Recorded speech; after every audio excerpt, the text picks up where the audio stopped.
영국 옥스퍼드 대학의 종교학 시험 시간에 있었던 일입니다. 그곳에는 그 수강생들이 전부가 다 예수를 믿고 성경을 아는 이들이 아니죠. 시험 출제는 요한복음 2장 1절에서 11절 오늘 본문입니다.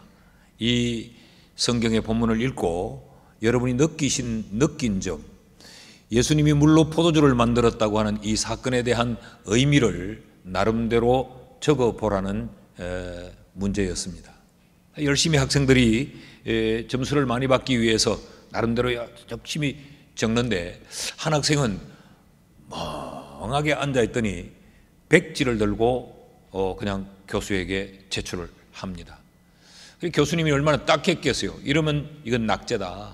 뭐라도 한 줄이라도 써야 내가 동정의 점수라도 줄 수 있는데 이렇게 하면 낙제다. 그래서 그 학생에게 야, 뭐라고 한 줄이라도 써. 그럼 내가 낙제를 안 시키고 점수를 줄 수 있다고. 근데 이렇게 내면 내가 점수를 못 줘. 그랬더니 이 학생이 그 시험지에 교수가 말하는 대로 한 줄을 그냥 적습니다. 그 한 줄 적은 내용이 물이 주인을 만나니 부끄러워 얼굴이 붉어지더라 였어요. 예수님이 물로 포도주를 만든 이 사건을 예수님의 입장에서 본 게 아니고 물의 입장에서 쓴 거죠. 물이 자기를 잊게 한 주인 예수를 만나니까 부끄러워서 얼굴이 붉어진 내용이다. 참 문학적인 이 감성이 대단히 풍부해 보이죠. 이가 훗날 영국의 낭만파 시인 바이런입니다. 아마 하나님께서 그에게 특별한 이런 시성에 또 감성을 주셨기 때문 아니겠어요? 그렇습니다. 물이 주인 되신 예수 그리스도를 만나서 붉은 포도주가 된 것이 본문의 내용입니다. 이것이 기독교예요. 기독교는 어떤 종교인가? 기독교는 예수를 만나서 변화되는 종교가 기독교입니다. 기독교는 어떤 종교인가? 예수님이 사람을 변화시키는 종교가 기독교입니다. 기독교는 어떤 종교인가? 사람이 예수님을 만나서 변화되는 종교가 기독교입니다. 여러분은 언제 아멘을 하실랍니까? 죄인이 예수를 만나면 의인이 됩니다. 사망이 예수를 만나면 생명이 됩니다. 무가치한 것이 예수를 만나면 유가치하게 됩니다. 그래서 우린 지난 시간 기독교는 어떤 종교인가? 기독교는 회복의 종교다. 기쁨이 회복되고 가치가 회복되는 종교가 바로 기독교다라는 말씀을 우리가 함께 살폈는데, 기독교는 어떤 종교인가? 오늘 이렇게 정의를 할 수 있습니다. 기독교는 변화의 종교이다. 여러분, 예수를 만나면 그 사람의 사상도 바뀝니다. 예수를 만나면 가치관이 바뀌고, 예수를 만나면 그의 습관도 변화되고, 말도 변하고 행동도 변하고, 그가 지금까지 그 인생의 목표를 설정했던 그 인생의 꿈도 비전도 예수를 만나면 바뀌게 됩니다. 기독교는 사람을 바꾸는 종교요, 세상을 바꾸는 종교가 기독교입니다. 그래서 예수로 인하여서 예수 만난 자들이 새롭게 변화된 것을 두고 바울은 고린도전후서 5장 17절에 이렇게 말했어요. 그런즉 누구든지 그리스도 예수 안에 있으면 새로운 피조물이라. 이 말은 예수 만나면 새로운 피조물로 창조가 된다, 변화가 된다, 그런 이야기죠. 그러니까 이전 것은 이제 지나가게 되고 새 것이 되는 종교, 그것이 바로 기독교라는 이야기입니다. 그러니까 예수님은 물로 포도주를 만든 이 첫 표적의 사건으로 기독교는 이런 종교다, 기독교는 변화의 종교이다 라고 하는 것을 가르칠 뿐만 아니라, 나 예수가 왜 왔느냐, 이렇게 변화시키기 위해 왔다. 사람을, 세상을, 나 예수를 만나면 너희에게 이런 변화가 일어난다 라고 하는 것을 예시적으로, 예표로 그들에게 보여준 사건이 바로 이 첫 표적의 사건이라는 것이죠. 여러분, 우리가 예수 믿으면 그래서 맨 먼저 듣는 소리가 뭡니까? 저 사람 예수 믿더니 변했네 라는 이야기 아닙니까? 우리도 그 누군가가 예수를 만나고 났을 때 그를 보면서 느끼고 그에 대하여서 우리가 판단하기를 저 사람 예수 믿더니 옷 잘 입네? 그러지 않죠. 저 사람 예수 믿더니 인물이 달라졌네? 그렇게 말하지 않죠. 저 사람 예수 믿더니 변했네? 라는 겁니다. 여러분은 예수 만나고 이런 소리를 듣습니까? 나를 대하는 사람들이, 우리의 가족이, 우리의 친구가, 내가 속하여 있는 그 집단의 사람들이 당신 우리와 같지 않아.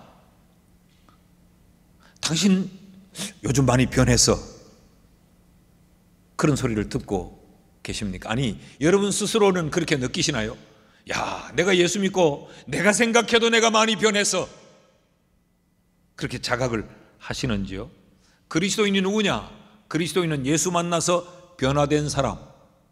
오늘 고린도후서 5장 17절의 말씀대로 하면 그리스도인은 누구냐? 예수 만나서 새로운 피조물이 된 사람. 오늘 요한복음 2장의 이 내용으로 말하면 그리스도인은 누구냐? 물 같은 인생이 포도주와 같은 인생으로 바뀐 사람. 이것이 그리스도인입니다. 난 여러분이 이런 그리스도인으로의 이런 자의식을 좀 가졌으면 좋겠어요. 나는 누구냐? 내가 누구냐? 나의 정체성에 대해서 이런 의식이 좀 있었으면 좋겠어요. 나는 예수 때문에 새롭게 빚어진 새로운 피조물이야. 나는 예수 만나서 새 것 됐어 라고 하는 이런 자의식이 우리에게 좀 있었으면 좋겠어요. 이런 자의식이 가져야 우리가 옛 삶을 버리게 돼요. 이런 자의식이 없으니까, 내가 새로운 피조물이라고 하는 내 정체성에 대한 인식이 없으니까 새로워졌는데도 불구하고 우리는 여전히 옛 삶을 따라가고 있고 옛 삶에 빠져 있고 옛 삶을 내 삶이라고 붙들고 살아가는 거죠. 아닙니다. 우리는 새 것이 됐어요. 옛 것을 버려야 됩니다. 옛 삶을 청산해야 됩니다. 왜냐하면 우리가 예수 만나고 새 사람 되었기 때문에, 물이 아니기 때문에, 포도주기 때문에 우리는 쓰여지는 용도가 달라지고 불려지는 이름이 달라지고 우리 자신의 가치가 달라졌기 때문에 나는 새로운 피조물이다라고 하는 이 자의식을 우리는 가지고 살아야 합니다. 여러분 삶의 현장에서 이런 의식을 가지고 사시는지요? 직장 생활하면서 그저 내가 계장이요 과장이요 그것으로 내 연봉이 얼마요? 내가 지금 무슨 일을 하고 있는 것, 여러분 그것은 헌 것도 다 그렇게 살아요. 예수 만나지 아니한 사람도 다 그렇게 살아요. 그 가운데서 예수 만난 우리는 한 가지가 달라야 됩니다. 나는 누구냐? 나는 예수 만난 사람, 나는 새 것 된 사람, 나는 새로운 피조물. 여러분 이 의식이 여러분의 있기를 주의 이름으로 축복합니다. 자, 그런 의미에서 기독교가 변화의 종교라고 하면 예수는 어떤 변화를 일으키시는가? 예수님으로 말미암아 일어나는 그 변화는 어떤 변화인가? 그 변화의 성격이 뭐냐? 그 첫째로 예수님에 의해서 일어나는 그 변화는 본질적인 변화입니다. 다시 말하면 근본적인 변화예요. 모양을 잠깐 형태를 바꾸는 그런 형태적 변화가 아닙니다. 색깔을 살짝 바꾸는 그런 시각적인 변화도 아니에요. 어떤 우리의 수준이 조금 더 향상되는 그런 진화적 변화도 아니고 예수님에 의해서 일어나는 변화는 아주 본질적이고 근본적인 변화. 그게 바로 예수에 의해서 일어나는 변화요, 예수를 만남으로 인하여서 우리에게 일어나는 변화예요. 9절 말씀을 보시죠. 예수님이 물로 포도주를 만들어 줬을 때 그 연회장은 물로 된 포도주를 맛보고 어디서 났는지 알지 못하되 물 떠온 하인들은 알더라. 여기 연회장은 물로 된 포도주를 맛봤다. 제자들은 물 떠왔다. 그러니까 뭘 지금 이야기하고 있습니까? 예수님이 만들어준 이 포도주는 포도가 발효가 되어서 포도를 삭혀서 포도주를 만든 것이 아니라는 이야기죠. 물을 포도주로 만들었다는 이야기입니다. 여러분 포도주가 발효가 되고 포도를 삭혀서 포도주를 만드는 것은 성질이 변하고 모양의 변화예요.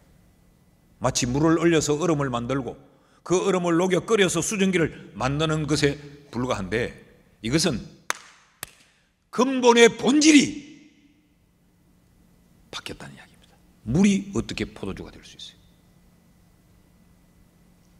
이게 기독교라는 겁니다. 이것이 예수님이 하시는 일이요, 이것이 예수 만난 자가 경험하는 변화라는 이야기입니다. 그래서 우리가 성경을 보면, 특히 요한복음을 이제 2장에서 또 우리가 앞으로 살피겠지만 이 3장으로 넘어가서 쭉 보면 한 사람이 예수를 만나서 변화되는 것을 성경은 뭐라고 설명을 하느냐? 거듭났다라고 말합니다. 요한복음 3장 3절 말씀을 보면 예수께서 대답하여 이르시되 진실로 진실로 네게 이르노니 사람이 거듭나지 아니하면, 이렇게 변하지 않으면 하나님 나라를 볼 수 없느니라. 뒤집어 읽어봅니다. 하나님의 나라를 볼 수 있는 하나님의 사람은 어떤 사람이냐? 그 사람은 거듭난 사람이어야 한다라는 이야기죠. 왜 거듭나야 되는가? 거듭난다는 말은 다시 태어난다는 이야기죠. 왜 다시 거듭나야 되느냐? 에베소서 2장 1절이 말합니다. 허물과 죄로 죽었던 너희이기 때문에 다시 태어나야 된다. 모양을 좀 바꾸거나 조금 치료하거나 조금 고치고 조금 칠을 하고 옷을 새롭게 바꿔 입혀서 되는 게 아니고 죽었기 때문에 다시 태어나야, 다시 살아나야 된다는 이야기죠. 그러니까 여러분, 죽을 뻔했거나 막 죽을 뻔한데 안 죽고 산 게 구원이 아니에요. 기독교에서 말하는 구원은 이런 사각이었는데 요걸 귀퉁이를 좀 날리고 조금 따듬어서 이렇게 둥거스름하게 만든 것이 아니에요. 죽을 뻔했거나 죽을 수밖에 없는데 안 죽이고 하나님의 자녀 삼은 게 아니라는 겁니다. 기독교의 구원, 기독교에서 말하는 거듭남, 기독교에서 말하는 이 변화는 죄와 허물로 죽었던 너희, 생명 없는 자를 예수 그리스도께서 다시 생명 있는 자로 바꾸어놓은 것, 그게 구원입니다. 그게 기독교입니다. 나는 누구냐? 죽을 뻔했는데 산 자가 아니요, 재수 좋은 게 좋아서 죽어야 됐는데 큰 동정을 힘입어 재수가 좋아 안 죽은 자가 아니고 우린 죽었던 자입니다. 많은 교회에 많은 성도들이 기도 중에 보면 생각 없이 옛날부터 그저 선배들이 하던 기도 듣고 그냥 습관적으로 하는 기도가 뭐냐?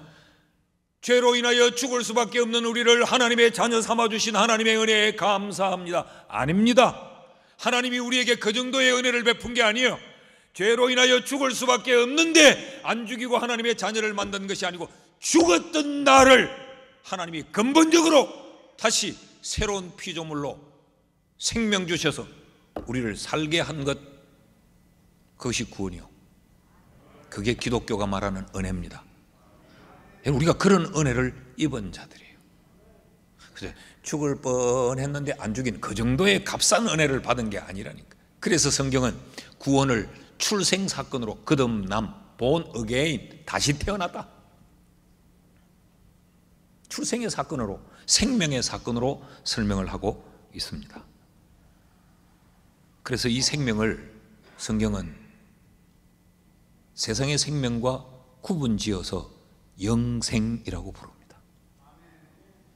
그런데 이 영생은 사람에 의해서 만들어지거나 사람에 의해서 개발되거나 사람에 의해서 발견되거나 하는 것이 아니고 하나님에 의해서 우리에게 주어지는 것이라고 가르쳐요.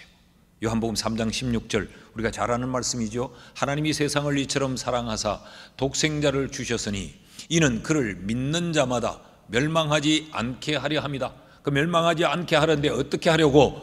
영생을 얻게 하려 하심이라. 이 영생은 그래서 얻는 거예요. 기독교는 근본적이고 본질적인 변화를 일구어내는 종교가 바로 기독교입니다. 여러분, 우리가 얻은 구원의 은혜가 바로 이 변화의 은혜임을 믿기를 축복합니다. 그러므로 기독교인은 어떻게 살아야 되는가? 예수를 만난 자, 참된 그리스도인은 어떤 사람인가?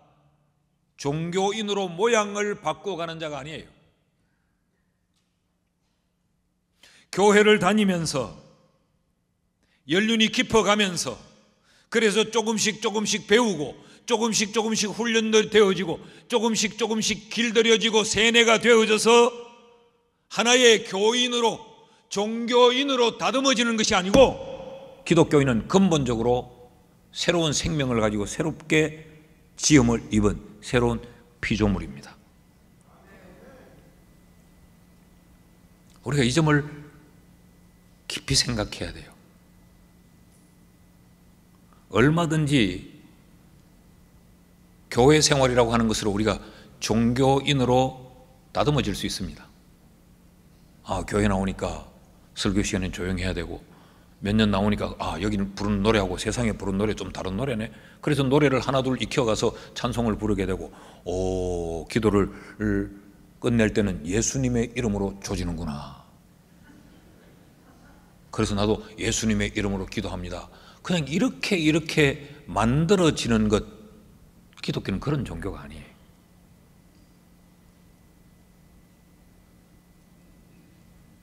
여러분을 바라보는 저의 관심은 어디에 있느냐?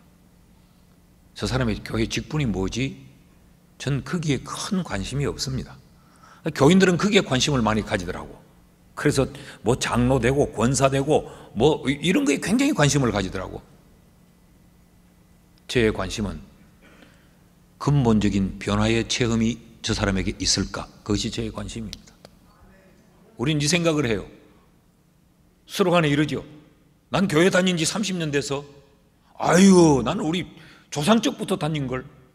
이 사람아, 나는 지금 평생을 교회 다녔어. 신앙의 연륜을 자랑합니다. 그럼 우린 그걸 보고 또 감탄해요. 와, 저 사람은 30년 산이래. 나는 10년 산인데. 여러분, 술 담가 놓은 거는 오래되면 우러나가 진맛이 있을지 모르지만 근본적인 변화의 체험이 없으면 오래되어도 가치가 없습니다. 우리의 관심은 내가 예수를 만나 물이 포도주가 됐냐, 내게 근본적이고 본질적인 이 변화의 체험이 있느냐, 이것이 우리의 관심이어야 합니다. 천국은 어떻게 갑니까? 본질적인 변화의 체험 있는 자가 가는 것이지 직분 가지고 가는 거 아니에요. 여러분에게는 근본적이고 본질적인 변화가 있습니까? 예수의 보혈의 주사를 맞고 죄인이 의인이 되는 것, 이것이 신앙입니다. 이것이 기독교입니다. 여기서 우리가 한 가지 기억해야 될 것이 있는데, 우리가 변화를 말할 때 두 가지의 변화를 기억해야 됩니다. 하나는 신분의 변화입니다. 이 신분의 변화는 즉각적인 변화예요. 이건 신분의 변화는 어떤 변화냐? 생명의 변화입니다. 죽었던 자가 산 자로, 생명 없던 자가 생명을 가진 자로, 이 생명의 변화는 즉각적인 변화예요. 다시 말하면 하나님의 자녀가 되는 이 신분의 변화는 점진적이지 않습니다. 여러분, 제가 어머니의 자궁을 빠져나오는 순간 나는 온전한 생명체예요. 처음에 어머니의 자궁을 빠져나왔을 때 내가 요만큼 머리만 살아있고 이 몸은 다 죽었어. 그 초등학교를 다니는 동안 이제 두 팔이 생명이 주어져서 살아나고, 근데 아직도 하반신은 쓰지 못하는 죽은 거예요. 고등학교를 졸업하니까 다리를 쓰게 되고, 대학을 졸업하니까 이제 완전체가 되고, 그렇지 않죠? 생명은 일시에 단번에 주어지는 거예요. 여러분, 우리가 예수를 만나면 우리는 단번에 하나님의 자녀가 됩니다. 믿습니까? 자, 그런데 또 하나의 변화가 있습니다. 그것은 수준의 변화입니다. 이것은 점진적인 변화예요. 이 점진적으로 변화될 이 수준의 변화는 우리의 삶의 변화입니다. 아이가 태어나면 완전한 생명이에요. 그런데 사람 구실을 잘 못해요. 집에 음식도 자기 손으로 떠넣지도 못해요. 그저 기껏 하는 게 우는 것밖에 못해. 똥오줌도 못 가려요. 부모가 다 기저귀 갈아주고 젖꼭지 물리고 씻어주고 그렇게 하면서 점차적으로 사람이 되어갑니다. 배를 밀고 다니다가 뒤집기를 하다가 기다가 섰다 쿵 주저앉다가 이러기를 반복하다가 어느 날 씁니다. 한 걸음을 떼고 두 걸음을 떼고 그러다가 저리 멀쩡하게 걸어 다니는 거예요. 이 삶의 변화는 점진적입니다. 우리가 근본적인 생명의 변화, 신분의 변화를 얻었다면 우리는 당연하게 우리의 수준도 변화되어야 됩니다. 생명을 가졌는데 시간이 지나도 그대로 그 모양으로 그대로 머물러 있다면 정상이 아닙니다. 비정상입니다. 사랑하는 여러분, 우리의 삶은 변하고 있습니까? 우리 말하는 것이 내가 생각해도 좀 내가 변한 것 같아. 언어가 달라집니다. 생각이 달라집니다. 전에는 밥 먹고 늘 생각하는 것이 늘 세상적인 것이었어요. 늘 돈 생각, 늘 육체의 향락, 늘 사치, 늘 나 꾸미는 거. 그런데 생각이 달라져요. 톡데이로 생각이 나고 폰데이가 생각이 나고 달라져요. 노래가 달라집니다.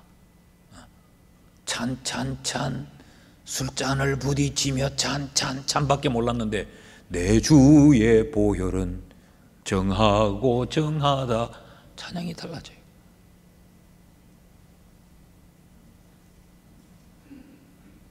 여러분, 우리의 그런 삶의 변화가 일어납니까? 이게 기독교다.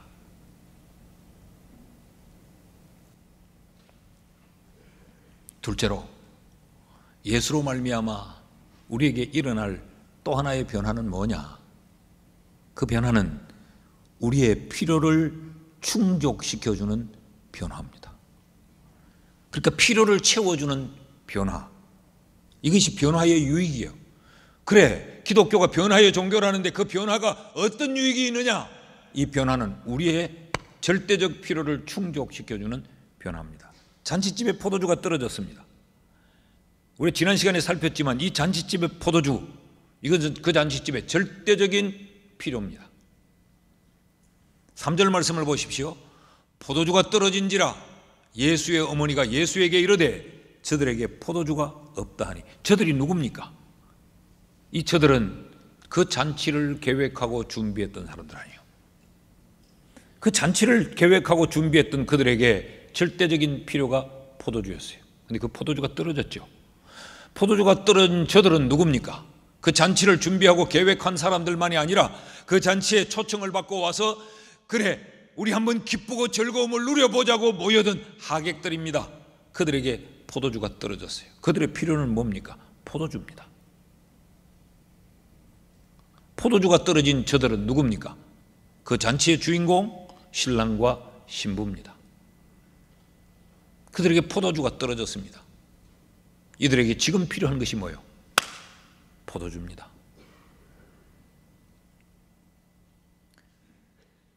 포도주가 떨어진 그들, 이들에게는 포도주가 절실한 사람들이었어요. 이게 필요했던 거죠. 그런데 예수님께서 물을 포도주로 만들어 주심으로, 맹물을 그들에게 절대적인 필요인 포도주를 만들어 주심으로 그들의 필요를 충족시켜 주셨습니다. 이게 기독교입니다. 어떻게 충족을 시켜 주셨느냐? 그 잔치집에 그들은 도저히 할 수 없는 것을 주님이 해 주셨어요. 여러분 보십시오. 이들이 하기에는 포도를 수확해야 됩니다. 지금 포도주를 벌써 담아서 먹는다면 포도 수확의 시간은 오래전이었습니다. 포도를 수확해야 돼요. 그리고 그 포도를 수확한다고 해도 포도를 발효시키고 삭힐 발효의 긴 시간이 필요했던 거예요. 그들에게. 뿐만 아니라 그들은 지금 포도주가 필요합니다. 1년 뒤에 필요한 게 아니고 지금 필요해요. 그러니까 이들에게 절대적인 이 필요인데 그들 스스로는 해결할 수 없었습니다. 그런데 예수님이 하실 수 있었어요. 왜 그랬을까요? 예수님은 제한받지 않는 분이기 때문에 그렇습니다. 시간의 제한을 받지 않고 공간의 제한을 받지 않고 상황의 제한을 받지 않기 때문에 지금 포도주가 없어도, 지금 포도를 수확하지 못해도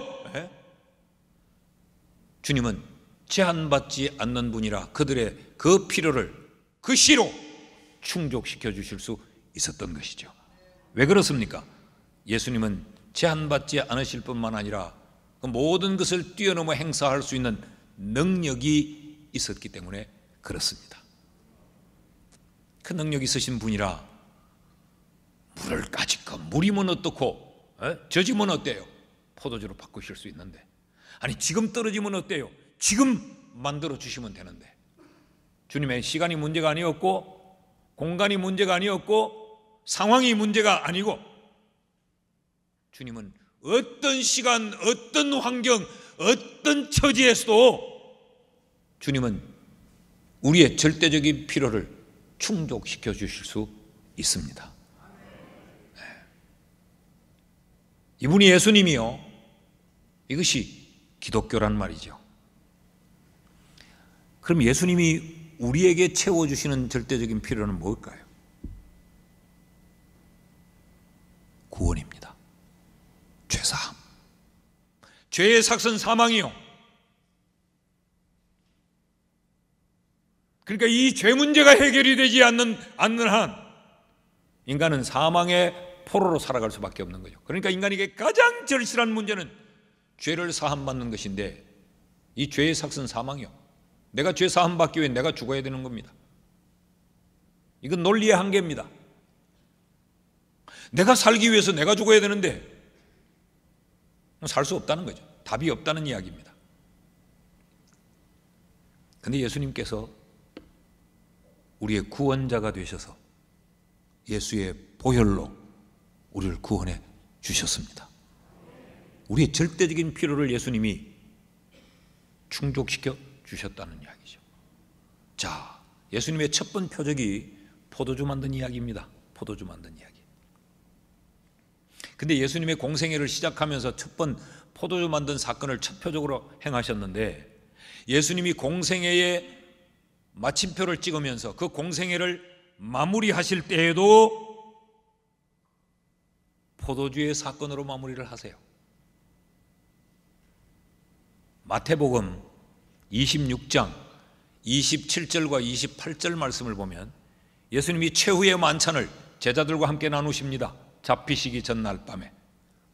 그러면서 주님이 포도주 잔을 들고 이렇게 말씀하시죠. 또 잔을 가지사 감사기도 하시고 그들에게 주시며 이르시되, 너희가 이것을 받아 마시라.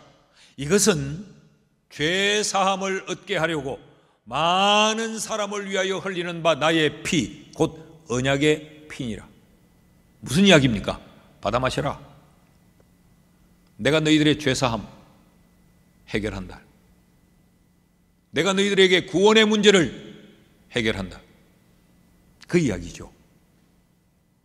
죄로 점철되어 죄의 덩어리인 너희를 완전히 죄의 껍질을 벗기고 녹여서 죄를 뽑아내 너희를 의인으로 바꾸는 그 주체가 누구냐? 나다. 예수님 자신이라고 하는 것을 첫 표적에서 밝히고 그 사역을 마무리하시면서 주님은 밝히는 거죠. 그 인간의 가장 절대적인 죄사함의 문제, 이 구원의 문제를 예수님이 해결해 주신다. 이게 기독교라는 거죠. 여러분, 우리가 이 은혜를 입었다는 것 믿으시면 아멘 합시다. 우리가 이 은혜를 입은 거예요. 그래서 예수가 뭐라고 말해요? 내가 길이요, 내가 진리요, 내가 생명인데 나 외에는 답이 없다. 여러분, 굉장히 냉정하고 굉장히 독선적이지만 정답은 둘일 수 없습니다. 우리가 객관식 시험을 쳐보면 답이 4개 혹은 5개를 놔두고 답은 1개만 고르는 거예요. 냉정하지만, 미안하지만, 이 땅에 많은 종교가 있지만, 많은 지식의 가르침이 있지만 답은 하나입니다. 예수님이 답입니다. 이게 기독교예요. 자, 이런 인간의 절대 필요인 구원의 문제를 예수님이 해결해 주셨을 뿐만 아니라 또 하나, 죄의 문제를 해결해 주신 예수님은 우리의 일상에서의 필요도 충족시켜 주십니다. 로마서 8장 32절 말씀을 같이 한번 읽으시죠. 시작. 자기 아들을 아끼지 아니하시고 우리 모든 사람을 위하여 내주시니가 어찌 그 아들과 함께 우리 모든 것을 우리에게 주시지 아니하겠느냐. 믿으십니까? 아들까지, 예수까지 십자가에 내주며 너희를 구원했는데 너희를 위해 뭘 더 아끼겠느냐. 그 말은 무슨 말입니까? 아나 여기 있다, 다 주겠다는 이야기입니다. 뭐가 필요한데? 뭐가 필요한데? 너희에게 꼭 필요한 것, 꼭 있어야 될 것은 다 준다는 이야기예요. 이 경상도 말이 기가 막힌 말이 있어요. 아나. 이 사전에도 안 나오는 말이요. 내가 아들까지 줬는데 뭐가 필요한데? 아나. 다 해라. 이게 기독교입니다. 그래서 우리는 주를 믿고 주를 의지하고 주께 매달리고 주를 주목하고 주를 따라가는 거예요. 그래서 마태복음 7장에 우리에게 기도할 것을 가르치시면서 이렇게 말합니다. 7장 7절에서 11절 말씀 우리 또박또박 한번 읽어보시죠. 뜻을 생각하며 시작.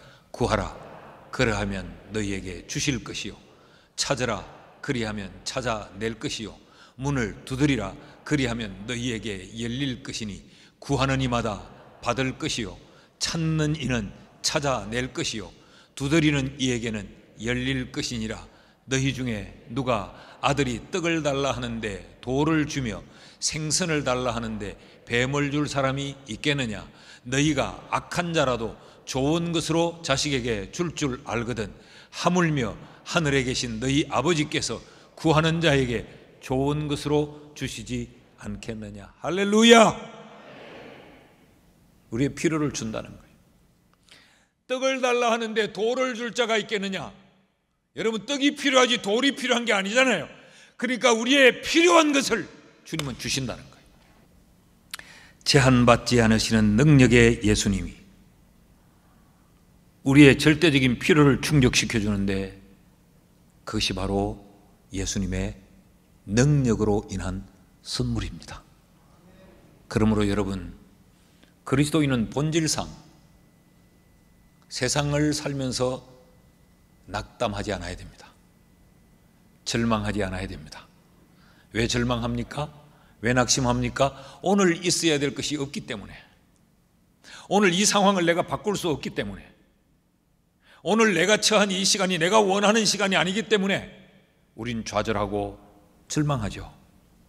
근데 우리가 예수를 알기 때문에 그분이 나의 필요를 위해 이 상황을 바꿔주실 수 있는 분이니까, 충족시켜 주실 수 있는 분이니까 절망하지 말아야 됩니다. 믿습니까? 지나온 우리의 인생의 시간을 쭉 보면 절망하고 낙담했던 순간이 참 많고, 그랬던 시간, 그랬던 환경이 우리에게 어디 하나둘입니까? 근데 이렇게 지나고 보면 그때마다 하나님이 바꾸어 주셨어요. 변화시켜 주셨어요. 예수님은 우리에게 가장 절대적으로 필요한 그 필요를 하나님은 상황을 바꾸시고 사람을 바꾸시면서 하나님은 충족시켜 주십니다. 두려워하지 맙시다. 낙심하지 맙시다. 이게 그리스도인이 세상을 살아가는 해야 할 자세예요. 셋째로, 예수에 의해서 우리에게 일어날 그 변화는 어떤 변화냐? 우리의 필요를 충족시켜주는 변화요, 우리를 본질적으로 바꾸는 변화일 뿐만 아니라 끝이 좋은 변화입니다. 갈수록 좋아지는 변화입니다. 여러분, 끝이 좋으면, 마지막이 좋으면 앞에 것들은 다 덮여버립니다. 다 덮여버립니다. 물로 된 포도주를 맛본 연회장의 반응이 뭐였어요? 10절 말씀을 보니까 말하되 사람마다 먼저 좋은 포도주를 내고 취한 후에 낮은 것을 내거늘 그대는 지금까지 좋은 포도주를 두었도다 하니라. 물로 포도주를 만들어 주셨는데 그 포도주를 맛보니까 지금껏 맛보던 포도주는 비교할 수 없는 좋은 것이더라라는 거죠. 여기 좋다라고 하는 이 말은 칼로스라고 하는 말인데, 이 말은 구약에 예수님께서 하나님이 천지를 만드시고 보시기에 좋았더라라고 한 그 좋았더라라는 단어, 토브라고 하는 그 단어를 신약으로 번역한 단어입니다. 칼로스. 보시기에 선하더라, 아름답다, 좋더라, 적합하더라, 그런 이야기죠. 이 의미는 뭐냐? 하나님의 뜻에 일치한다, 그런 뜻이. 하나님의 뜻에 일치한다. 여러분, 그리스도인의 삶의 끝은 항상 하나님의 뜻에 일치하게 되어 있습니다. 왜냐하면 하나님의 뜻대로 하시니까. 하나님의 뜻은 항상 선하고 아름다워요. 우리는 계획을 잘못 세워요. 이 잔치집의 사람들이 그랬습니다. 이만큼의 포도주면 될 줄 알았어요. 이만큼 준비하면 이 잔치집을 멋지게 치를 줄 알고 준비했고 계획했어요. 그런데 잘못됐어요. 틀렸어요. 빗나갔어요. 모자랐어요. 근데 주님이 맹물로 포도주를 만든 그 끝은 좋았어요. 어땠을까요? 포도주가 떨어졌을 때 원망하고 성질내고 불평하고 잔치가 파장이 되고 그랬는데, 더 좋은 포도주를 맛보면서 사람들이 일순간 그 모든 걸 다 덮어버린 거예요. 와, 죽인다, 대박, 이러면서 조금 전 원망 불평 잔치 좀 분위기 없어요. 좋다, 신나고 즐거웠던 거죠. 이것이 예수로 말미암아 우리에게 일어날 변화입니다. 주께서 이렇게 좋게 만들어 주셨다. 그래서 내 생애의 마지막 마침표가 찍어질 때 내 인생의 그 종생도 주의 손에 의해서 아름답게 빚어질 것을 기대합니다. 그러면 여러분, 늙어가고 나이 들어가는 것이 그렇게 슬프지 않아요. 늙어가는 것이 아니라 익어가는 것입니다. 그거 다 슬프니까 하는 소리예요. 그러니까 부정하고 싶은 거죠. 우리가 그랬으면 좋겠어요. 그 믿음 안에 살다가 나이가 들어가면서 육신은 점점 후패하나 내 속사람은 날로 새로워져서 우리의 자녀들이 우리를 보면서 아버지를 보니까 꼭 예수님 보는 것 같아. 이랬으면 얼마나 좋겠어요. 늙어가지고 자꾸 노욕만 심해지고 계속 자식들에게 이놈의 새끼들아, 안 가져오나, 안 가져오나, 돈 안 가져오나, 돈 안 가져오나, 용심만 부리고. 우리 그렇게 늙어가면 안 되잖아요. 세상 사람들은 그렇게 늙어져도 우리는 갈수록 더. 여러분, 야곱을 보십시오. 야곱은 늙어서 자기 몸뚱아리 하나 자기가 마음대로 간수를 못했어요. 그래서 침상을 붙들고 침상을 의지하고 서서 그는 이놈의 새끼들아, 애비 힘 빠졌다, 보약지어 오라고 말하지 않았어요. 비틀거리는 그 몸 침상에 의진하고 자식들을 위하여 축복합니다. 그 야곱의 12 아들들의 이름을 부르면서 하나님이여 이들을 축복해달라고, 하나님 이들을 복달라고. 얼마나 아름답게 그의 인생이 늙어갑니까? 야곱의 젊은 시절에는 거짓말 잘하고, 야곱의 젊은 날은 속이고, 야곱의 젊은 날은 남의 것을 빼앗고, 그런 인생이었어요. 근데 그의 인생은 갈수록 아름다워졌어요. 믿음의 조상으로 점점 더 아름다워졌어요. 여러분,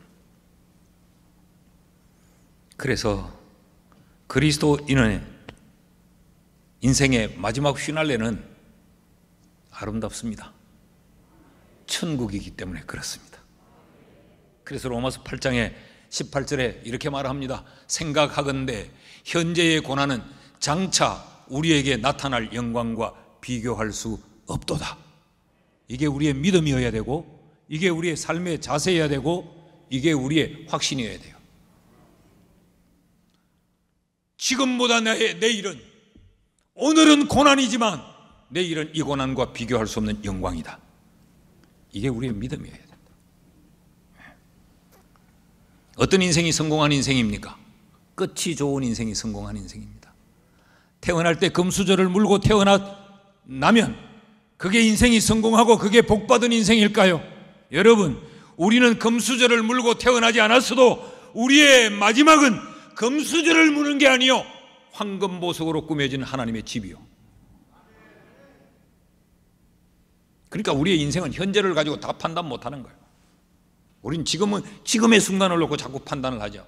그래서 자는 지금 저만한 위치에 올라갔는데 나는 저만한 위치에 못 갔고, 자는 지금 저런데 나는 못하고, 저 집은 저런데 우리 집은 지금 이렇고, 이것 가지고 우리는 자꾸 스스로 실망하고 스스로 분노하고 이런다. 여러분, 우리가 잘 알지만 토끼와 거북이가 누가 골인했습니까?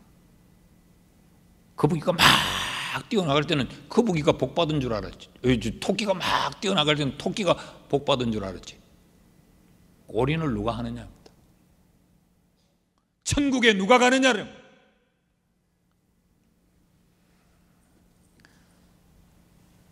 예수님은요, 과거를 묻지 않으세요. 예수님은. 우리 몇 주 전에 살폈죠. 안드레가 베드로를 예수님께 데리고 오잖아요. 그의 이름이 시몬이었습니다. 시몬의 뜻은 갈대처럼 흔들리다. 그걸 데리고 왔을 때 예수님이 그 베드로를 보면서, 이 자식아, 너는 사내 새끼가 이렇게 귀가 얇아? 넌 이렇게 엎어지고 저렇게 엎어지고 변덕이 죽 끓는 그런 인생을 사는 놈이야? 너 참 가짜 놓고 웃기는 놈이구나 너. 주님 그러지 않았어요. 주님은 그의 미래를 보셨습니다. 장차 개바가 될 거야. 내가 너를 개바로 바꿀 거야. 이게 주님이었어요. 여러분, 우리가 지난 세월 어떻게 살았는지, 오늘 지금 어떻게 사는지, 이것보다 더 중요한 것은 나의 미래가, 나의 끝날이 어떨 것인가, 이게 더 중요합니다. 이게 더 중요해요.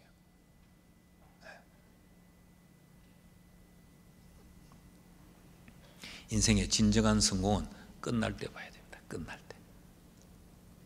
그래서 시편 100편 2절은 이렇게 말합니다. 기쁨으로 여호와를 섬기며 노래하면서 그의 앞에 나갈지어다.